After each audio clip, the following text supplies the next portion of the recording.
1080p HD car dash camera dual cam vehicle front.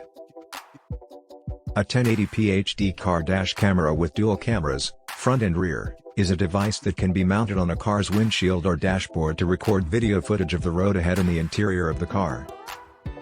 The camera can be helpful in a variety of situations, including evidence in case of an accident. The footage recorded by the dash camera can be used as evidence in case of an accident.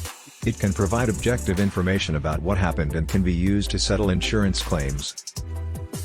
Monitoring driving behavior. The interior-facing camera can be used to monitor the driver's behavior and ensure that they are driving safely.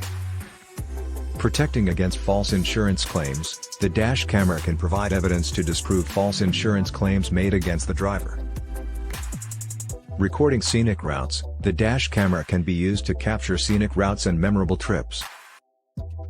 1080p resolution. The 1080p resolution provides clear and detailed video footage, which can be helpful in case of an accident. Dual cameras. The front and rear cameras provide a full view of the road and can provide additional evidence in case of an accident. Easy to install. Most dash cameras are easy to install and do not require professional assistance. Loop recording. Loop recording means that the camera will overwrite the oldest footage when the memory card is full, ensuring that the most recent footage is always available.